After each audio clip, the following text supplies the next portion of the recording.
Hi, this is David again. I was fooling with my light system, which is a very expensive Hollywood set, and I thought I'd look better with more light. I don't. It looks worse. So if I'm a little in the shadow, that's a good thing. That's a good thing.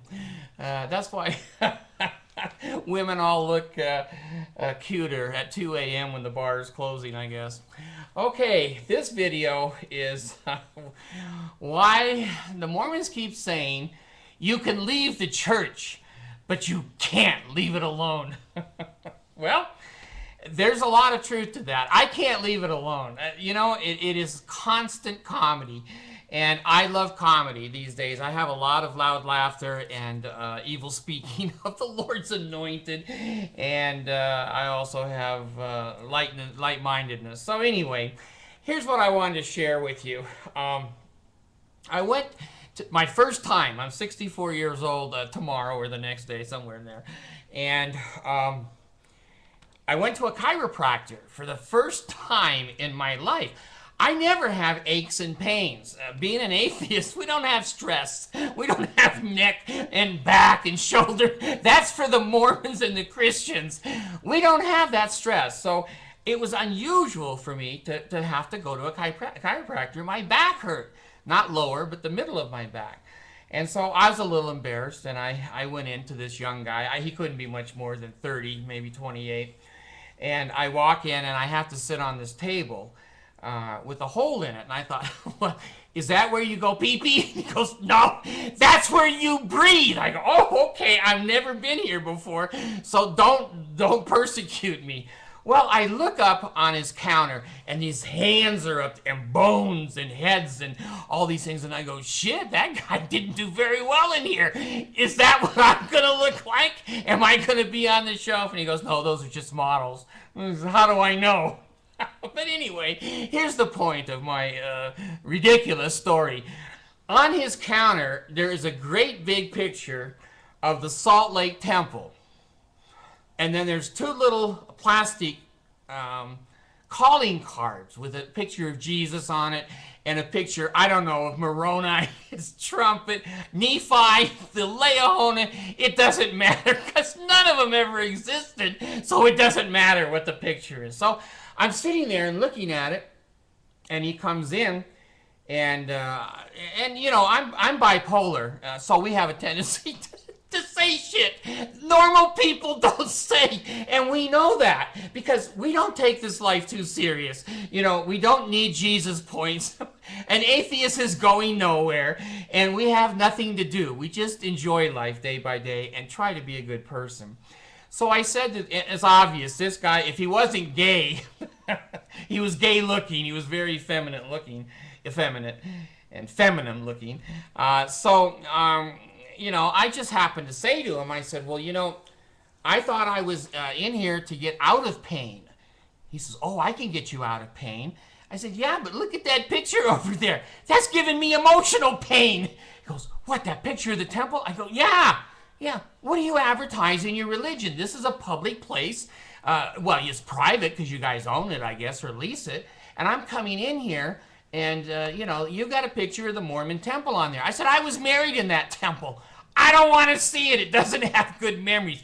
Could you turn it and face the wall? Well, again, he's never had a bipolar person, and he was in shock.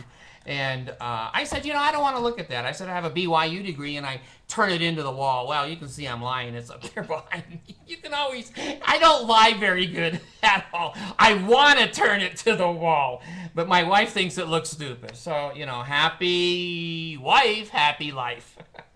So I said to him, I said, you know, it's offensive. You're going to have Buddhists in here. You're going to have Muslims. You're going to have Christians, you're going to have Catholics, Lutherans, and Southern Baptists. You know, parading your religion like that is not professional. He says, well, I didn't say anything. I said, no, but you could have a naked woman sitting on your desk and not say anything, but I might notice her. So he and I, he was a pretty good sport. I have to admit, most Mormons are not sports. They're assholes, but he was a pretty good sport. And I said, well, he's taking x-rays and everything. I said, well, you're not going to see a heart in there. Atheists have no heart, so don't be shocked. So I told him, he said, well, what's going on? And I said, I was a member for 50 years, and I resigned. I'm not excommunicated, I'm not in a court, and no one hurt my feelings, except Joseph Smith. He hurt my feelings because he was a liar, and a cheat, and a scoundrel, and a gold digger. But anyway, he had me sit down on the table, and he was knocking 3 times on each one of my vertebrae. And I told him, I said, I worked in the temple in Los Angeles for a year or so, and every time you knock 3 times, I'm going to start yelling, what is wanted? He starts laughing. Most Mormons don't laugh. They don't think this shit's funny. But he knocks, what is wanted? So, anyway, we go in another room, okay? And in this room, he's got also the Book of Mormon in the first room and the Book of Mormon in the second room. I think I'm in a Marriott hotel. And no one steals the Book of Mormon. It's the same one they put there 24 years ago. So anyway, I told him, I said, I just don't think it's professional. And you're pushing your religion on me, and I can see that you're a returned missionary. He says, well, didn't you go on a mission? I said, hell no. I don't like boys. If I'm going to sleep with anybody, it's going to be girls. And then he looked at my wife and said, yeah, she looks innocent. She's a returned missionary from the Philippines. So immediately they had the spiritual connection. And I'm the devil. And they're the angels and the saints. Well, today when I went into a room and there was no shit anywhere. He had taken it down. And, before I left, I was telling my wife, I don't know why she married me or why she stays with me. She does think I'm funny sometimes. I know 4 of you don't. There's 27,000 hits. And 4 of you say, you're not funny. That's not even funny. I'm not laughing. Okay. So I was going in today, and I said to my little RM wife, I said, honey, I think I'm going to wear a great big sign on my forehead that says atheist. She said, she says, don't do that shit. I embarrassed. And my 9-year-old, Allison, she goes, Dad, don't do that. Don't do that. You're going to embarrass me too. I said, well, he has a temple up there. What's the difference? He's advertising his religion. Why can't I put a big atheist sign on my head? And they go, no, don't do that. People will see you. Well, people see his stupid temple. Well, I lost that 2-1. I hate it when my girls all gang up on me. And I said, okay, then I'm going to wear a red suit with horns and a tail, and I'm going to carry a red pitchfork. They go, you can't do that. I said, how come the Mormons can advertise their cult religion, and it's okay, but I can't? See, it's a double standard.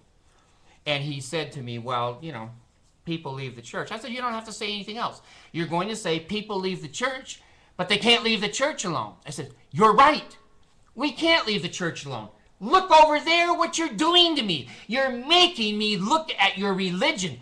If you wear secret underwear and it's underneath your clothes, I don't have to look at that until you bend over and I don't see a thong. I see, skid marks and, the garments. But I say, we can't leave you alone because you won't leave us alone. It's inappropriate to come into a doctor's office and him say, I'm Mormon, I'm Mormon. So finally I said to the guy, I'll tell you what, I'm going to let you treat me. But if it doesn't work, screw that. I want a blessing from you. You're an elder. Give me a blessing. And I know that will work. Oh, that's right. If your priesthood doesn't work, it's my fault. I didn't have enough faith. Isn't that convenient? I said, why don't we leave religion out of this, and why don't you put some science into it and fix my damn back? Well, today I went in, the Book of Mormon was gone, and the temple was gone. They probably said, here comes David, get that room cleaned out. And I appreciate that. They're respecting me and my beliefs. I didn't go in and sit on his table and say, oh, by the way, I'm from the Church of Satan, and I want to put my sign up beside your temple. That'd go over like a turd in a punch bowl. That ain't going to happen. Why is it that they have a double standard and they don't see it? They don't see it. My RM wife this morning, she says, no, he has a right to put that up there. I said, well, then I have a right to go in there in a Satan costume. No, You can't. Well, you guys have a very one-sided philosophy on your religion and your life. No one gives a rat's ass about your religion. And, I've come to a conclusion this morning, and I want to share it with you. Why do the Mormons do missionary work? I can think of 2 reasons. I don't see any other reasons. And by the way, this little Mormon chiropractor, I feel much better. 2 treatments here, and hey, no pain, His Jesus fixed me. Well, maybe his education fixed me. 2 reasons that Mormons do missionary work. One is validation. When you're in a cult, you have got to believe it's the right thing. And if other people are joining your cult, you go, see, I was right. I knew in my heart, I had the burning in my bosom. And most of us call that heartburn. But anyway, I had a burning in my bosom. And I know the church is true. I know Joseph Smith was a prophet. I know. Well, when a human being says to you, I know, they don't know. There's not much to know in this life. It all has variables. But anyway, they want validation. So when the missionaries go out and they see maybe 1 person converted, nowadays they're only getting 1. They used to get 2 or 3 on their mission. Most people are on the internet now, except the third world countries, and they do better there. So when people join their church, they go, see, I'm smart. I know it's true. Well, that's one reason that they do missionary work and try to get new people into their religion. The other one is new tithe payers. It's a business. You don't belong to the Church of Jesus Christ of Latter-day Saints, my Mormon friends who watch me. You belong to the corporation of the president of the Church of Jesus Christ of Latter-day Saints. You attend a corporation. You do not attend a church. Go look it up on the internet. If I lie, I'm dying. I'm dying. Anyway, 2 reasons. Validation. Now, here's what I'm seeing happening in the Mormon church. They've come out with a new doctrine. And I think it's because of the internet. I think it's because of Romney. And I think it's because the world is not taking to them. They used to think the world had a misunderstanding about their religion. There's no misunderstanding. The world understands their religion very well. They're simply rejecting it.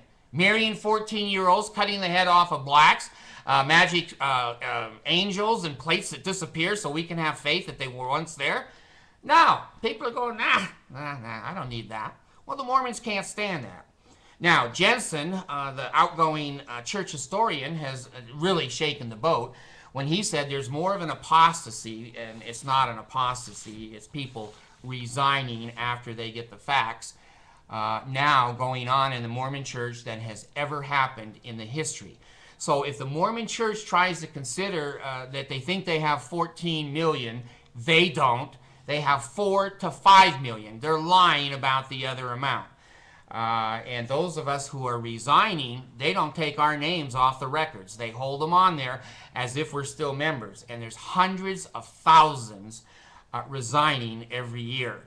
So the Mormon church is going backwards. So all these people who are depending upon validation, we're the fastest growing church in the world, it's not true anymore. They're shrinking.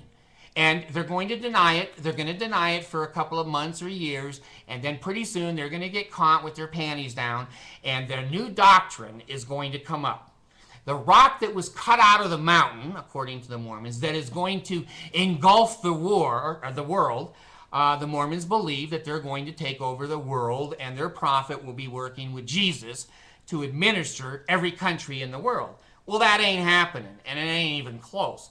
Now, their new doctrine is they've got the general authorities standing up and saying the new doctrine, okay?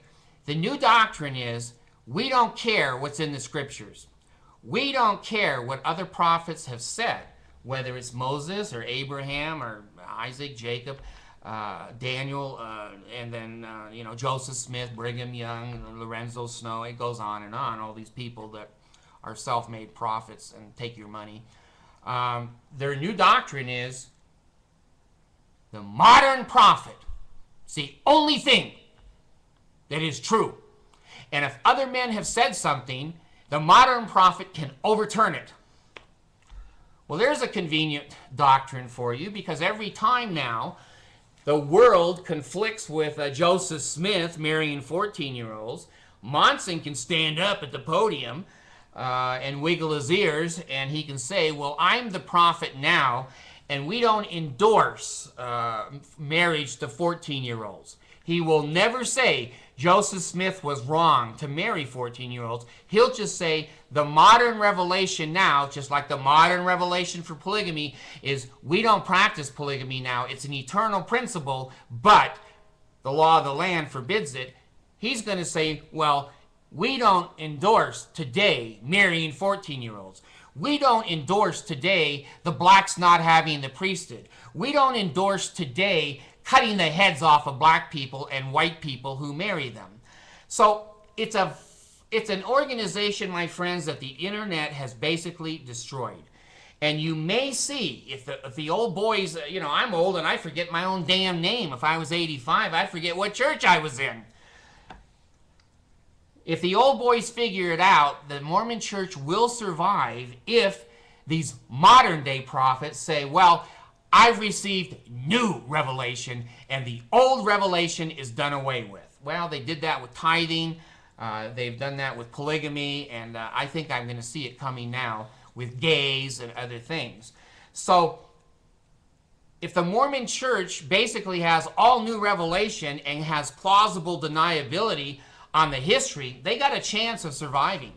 They've got a chance of surviving. But the internet, I predicted this 2 years ago. I've got paperwork to show you. I wrote 2 years ago a little thing that said the internet will be the kiss of death for the Mormon church.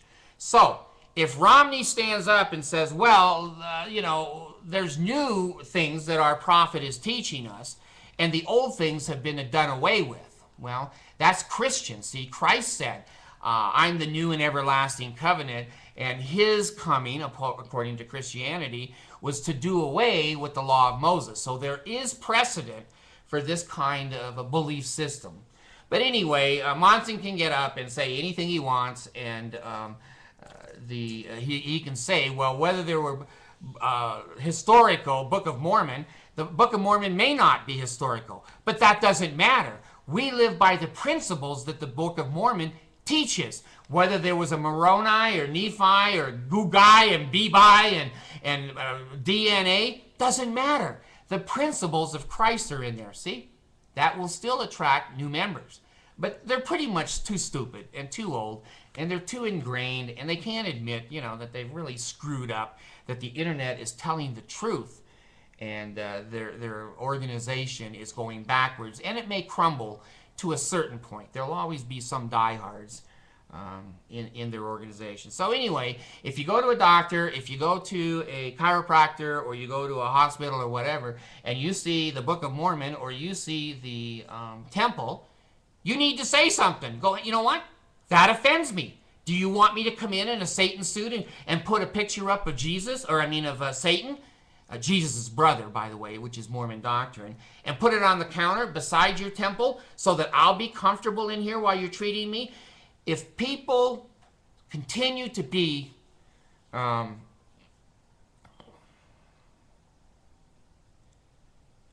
correct, what is the first word? It's not culturally correct. Anyway, you know what the hell I'm talking about. I don't. I never do. And anyway, if you don't call the Mormons on their shit, they're not going to change in a million years. They did take those pictures down in that new room that I went into, and I appreciate that. The other day, they were posting postings here in the place where I live, and they were reading a list of their members only. And they had their members' address, and they'd post on the members' door. They used to just come through here like wild savages and just post on every door, assuming that we're all Mormons. Well, I made a couple phone calls, and I've made some threats of lawsuits, and I've said, we don't have soliciting here, and your people are soliciting. And, well, they gave me a hard time verbally, but now they've changed. If you don't call the Mormons on being out of bounds, they don't have normal social boundaries. No doctor in his right mind is going to put a picture of the Mormon temple up exactly by the broken bones in the head, like, Jesus has taught him to be a chiropractor. The population of Utah is changing. I predict in the next 2 years, the Mormons will be an official minority. They will not be the majority. And if those of us who stay here in Utah and run for the Senate and run for Congress here and mayor, we're going to, over the next 25 to 35 years, change the face of Utah. The Mormons will be the minority, and the silliness will stop. The silliness will stop. So anyway, I just wanted to share with you my chiropractic experience. The man seems to be, talented, and he's pretty good-natured. You know, when I started dancing the Pele Ale dance, he was laughing. I laughed too, and you know what? The whole world laughs. It's a comedy show.